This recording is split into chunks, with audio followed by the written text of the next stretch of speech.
Hey there neighbors, Kevin here at eTrailer, and today we're going to be showing you how to install the MORryde upgraded Equalizer for tandem-axle trailers with a 35-inch wheelbase, along with our MORryde upgraded suspension and shackle strap kit with a 2 1/4-inch shackle strap for tandem-axle trailers here on our 2024 Grand Design Imagine travel trailer.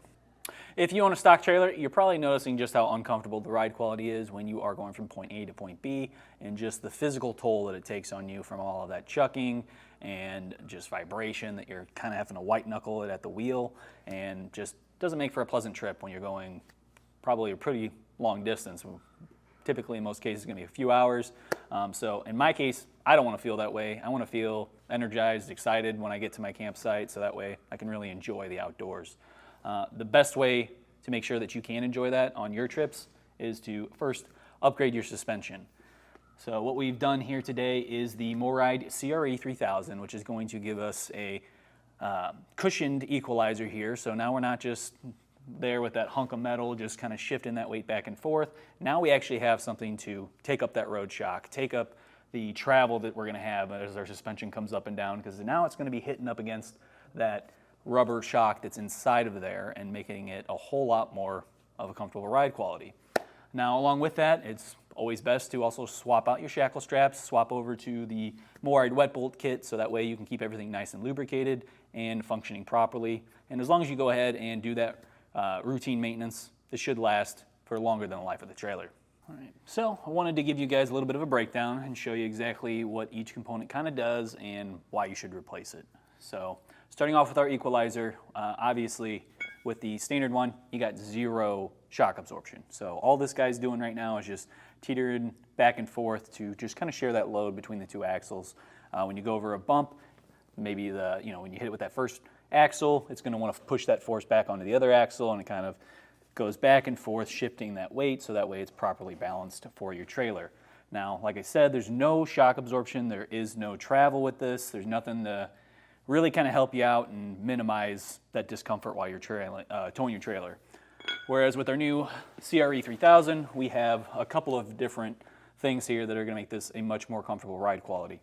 Starting out, you can see this slotted hole right here. This is going to allow for up to 3 inches of travel. So when we're hitting those vertical kind of bumps in the road where it's really wanting to kind of bump up the trailer, this is going to help absorb some of that, because we have a rubber shock on the inside of here that's kind of hidden behind this metal plating, and what that does is it's going to hit up against that, push it back down, so that way we try to force that back down through the wheels and not up through our frame rail up into the tow vehicle. Now that's also going to work for our front to back action. So say you're hitting those bumps in the road and it's trying to force it over on the other axle, and that kind of gives you that chucking motion back and forth. Well, now this is going to fight against that, because this little pad here and here is going to hit up against that little rubber spring on the inside and just try to force it back in the direction that that shock was kind of coming through. So that's going to help create a much more comfortable ride quality over just our standard little equalizer here. Now the next part is going to be kind of a maintenance thing. Now if you're the kind of person where you don't want to get under your trailer, work on anything routinely, the never lube bushings that are in there, these nylon bushings, are okay. You will have to replace these after a couple years. You can see on this one, it's already getting kind of warped. Now, there was a lot of play with the shackle straps before. You can see with these now, I can't move those at all. I'm not shaking them. There was a bunch of rattling before with the previous shackle straps we had, because they were not torqued down to the proper specifications. So that's probably why these got as warped as they did, because this trailer is only a 24, so pretty new. So that's something where I'd want to see this lasts just a little bit longer than what it was, especially with how it's kind of already melting almost on the ends here. But now with our bronze bushing, this one, we don't have to do a lot of maintenance. It's really just getting down here and making sure that you properly grease these once in a while. So that could be once a month, that could be a couple of months. It really just kind of depends on your usage and whether or not you're storing this outside, or maybe you have it in some kind of enclosure that's going to help protect it from the elements. Now with our shackle straps, you can just see already the difference that we have between these two. What happens with the standard ones is over time, those bolts will start to kind of wallow out the center here, and you can kind of almost even see it. There's some scratch marks in here already, which once again goes back to that looseness that we had there. With that not being tight, that allows play inside of here, and then it allows these to kind of rattle around, and eventually that metal on metal contact is going to wear out, and then you got a really, really loose shackle strap, and eventually it's just going to fall apart on you. And then your suspension is now left hanging with nothing to actually hold it up. Now with our MORryde ones, they're about 3 times as thick, so we don't ever have to worry about these bending. Like I've seen a lot of these kind of start to warp or bend over time, especially if it was loose and it had that play in it, whereas with this guy, you're never going to replace that. That one's going to last the life of the trailer. You could probably even put it on your next trailer. So now we've gone over the why behind the upgraded suspension kit and our Equalizer. Why don't we talk about the install itself? In our case, we did a little bit more when it comes to lifting the trailer, just so that way we can get the camera in there. As long as you're lifting it up enough to get the wheels off, that's honestly all you need. And you don't need to do both sides at the same time. You can get just one done, switch over to the other side, so maybe you don't have all the jacks on hand to be able to do that. Don't feel like you have to lift the whole trailer all up at once. So if you are that person who just does not feel comfortable getting under your trailer, especially if you haven't lifted up, or you just don't have the tools or the time to get it done before your next trip, and you're going to need some help, definitely feel free to use our dealer locator, and you can enter in your zip code to find a shop near you and get it professionally installed. If you are wanting some help, then just follow along and I'll walk you through the process. So to begin our installation, there's going to be a little bit of prep work that we're going to need to do first. Obviously, you're going to need to lift the trailer up and let the suspension hang, so that way we can get all of our components removed and swapped over to our new equipment here. What I like to do personally each time I do lift by the frame is, what happens is your shackle straps are going to want to slot down. And that's just from the weight of the wheels and the suspension, all of that, what's going to want to drop on you. And what that does is it kind of twists the frame a little bit, so then it doesn't want to line up just perfect for you when you're getting everything else put back in place. So first thing I always do, I throw some jack stands. These ones are bottle jacks, so that way I can actually adjust them up and down, which is going to help out a lot, especially for getting to our outside hangers, because we're going to need to drop the leaf spring down enough to get in there with the bolt and then put it back up. So with all of that out of the way, we've got our wheels off, we're lifted by the frame, we've got all of our jack stands to help support it. We can now go ahead and start removing our hardware. So each one of these bolts, the bolt head is going to require a 13/16 in most cases. Yours might be a little bit different.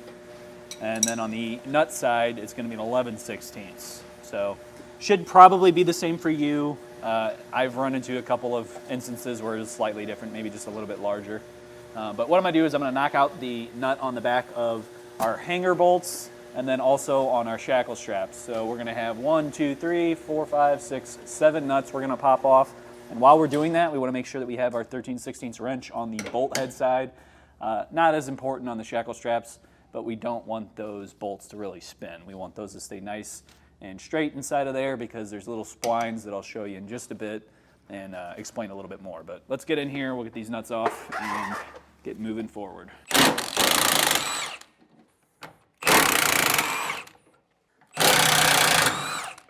All right, so I have popped off the back shackles, all the nuts are off. Now we'll pop out the other side here. Once you get one of them out, it should release that tension. You can easily get them both out. Now before I pop out the hanger bolts on the sides, we're going to need to swap out our bushings, because we're also swapping out not only our Equalizer, but also our shackle straps with some wet bolts from MORryde as well. And we can't use Never Lube or essentially nylon bushings here like what they currently have. So we're going to pop those out. I'd like to just take a flathead screwdriver, like a real fat one, kind of get into the sides of it and kind of squish it down. So I'll push it through, kind of bend it over.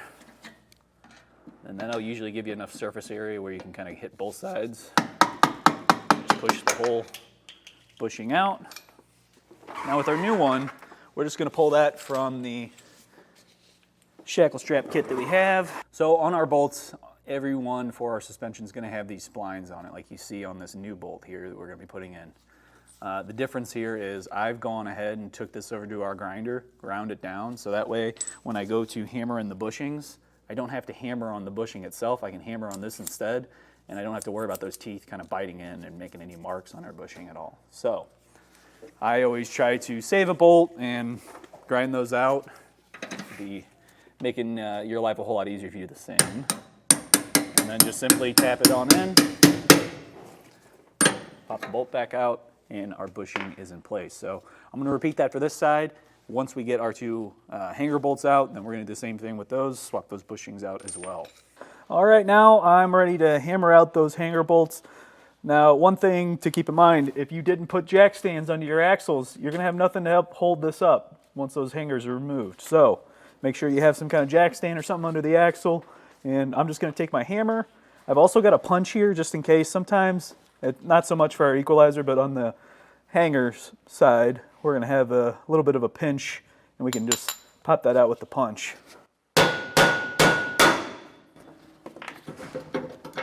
So Equalizer usually pops out pretty simple. Get over to these hangers.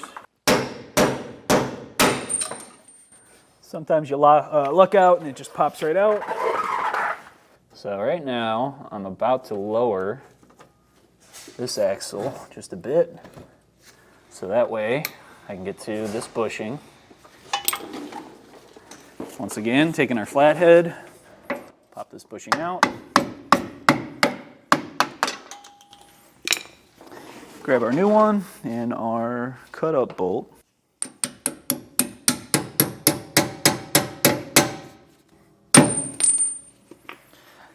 All right, now something else that's going to be important is this little hole. This is where the grease zerk right here sends that grease to. So that way it can kind of wrap itself around the bolt while the suspension's moving back and forth to keep everything nice and lubricated. Now, one other thing that's important right here is this little hole. That's where our grease zerk fitting sends our grease to, so that way it can wrap around the bolt, and as our suspension moves back and forth, hopefully really evenly kind of keep coating this over and over again, keeping it nice and lubricated. So what MORryde wants you to do is either put this hole in the 3 o'clock or the 9 o'clock position. In my case, I'm just going to have it going towards the front of the trailer. So for us, that's going to be 9 o'clock. On the opposite side, it would be 3 o'clock. So just kind of keep that in mind. Now with the shackle straps, it's a little bit harder to do that just because those are already pressed into the shackles. So you can't always get it perfect. I typically try to recommend putting it towards the top, so that way hopefully gravity will kind of help have it come all down for you. But now that I got that out, I got my bushing in place, we're going to raise this back up into place so that way we can get our new bolt back in. We've got a little bit of resistance here. I need to probably play with the leaf spring a bit. Get everything a little too high up. So this is why it's important to have an adjustable jack, so that way you can get everything just perfect. There we go. Now for hammering this in, we obviously can't hammer straight onto it because we have a grease zerk fitting. So one thing I used to use was a 9/16 socket, and I would just put the end of it up against that. I've recently had Brad here weld on a little hunk of metal onto the end of a 9mm socket, so that way I can go right over that grease zerk fitting and hammer onto that instead of hitting my hand every time. So I'm going to utilize that to push this in the rest of the way. And then those splines are now going to fight us. So what I like to do once I get it up to the splines is throw the nut back on the back side here and just kind of keep it snug. A lot of the time you can kind of hammer these in if it's newer, but if it's an older trailer, kind of rusted or corroded up, you might need to crank on it a little bit with your wrench, come back, hit it, crank on it a little bit more, and just kind of work yourself back and forth until you get it fully seated. But at this point, make sure you got some safety glasses and also some hearing protection. For the nut, I'm using a 3/4 inch ratcheting wrench here to snug that down. Come back with our hammer. And now we're just going to do the same thing over on the other side of our hangers.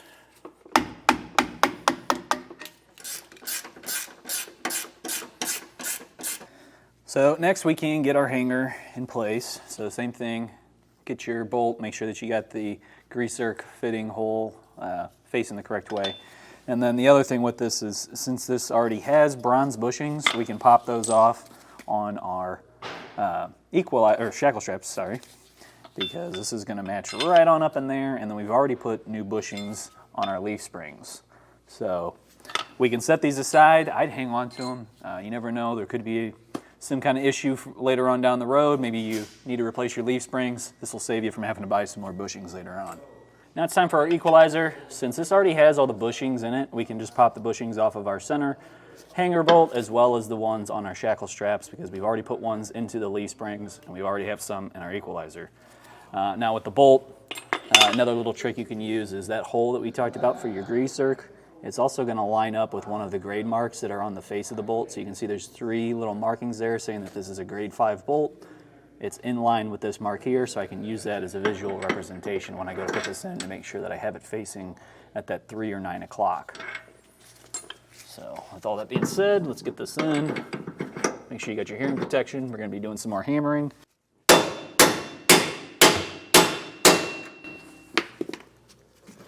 Tighten that a little bit more now with my wrench. Once again, if you're doing this too, 3/4.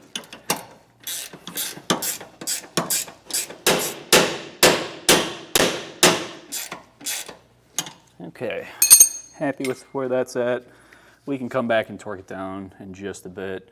I'm gonna get my shackle straps in place. This is another reason why the bottle jacks are nice, because we are gonna have to kind of move this around to get this to sit correctly. Get that on. And now we got our other shackle strap. You can see just like the difference in sizing here with our previous ones. This is about 3 times as thick, so this is something we're not gonna have to worry about or replace later on, because this is gonna probably outlive our trailer. Now that we've got everything just kind of loosely snugged down, we're going to come back with our torque wrench and torque to spec. Now there's 2 different specs depending on which size wrench you're using, so make sure you pay attention to that in the instructions to make sure that you're getting these to the correct torque specifications.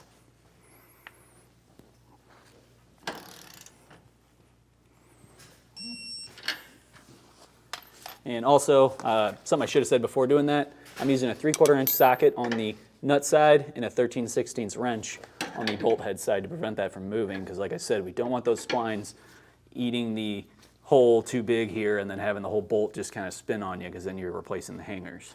Once everything's torqued down to spec, we're going to come back and we're going to lubricate each one of our wet bolts. Now if you see it only wanting to come out the front here, that means you don't got your grease gun on just perfect to where it's going through the tube. Although I can see we're getting it kind of everywhere actually. So all on the inside of the leaf spring, you can see a little bit down here as well. That's what we're looking for. We want plenty of grease on there. Make sure that way that bolt is nice and lubricated. Now, once you have it all properly lubricated, you can then throw your wheels back on. Make sure that you get those lug nuts torqued to spec as well, and then you're all good to go. Well, that's going to do it for our look at and installation of the MORryde upgraded Equalizers for tandem-axle trailers with a 35-inch wheelbase in conjunction with the MORryde upgraded suspension kit along with a 2 1/4 inch shackle strap here on our 2024 Grand Design Imagine travel trailer. My name's Kevin, and if you still have some questions about what's going to be the right suspension upgrade kit and equalizer for your trailer, please feel free to reach out to us via our Ask the Experts link, a comment on this video, or a phone call to our customer service department, and we'd be happy to help you out on your journey.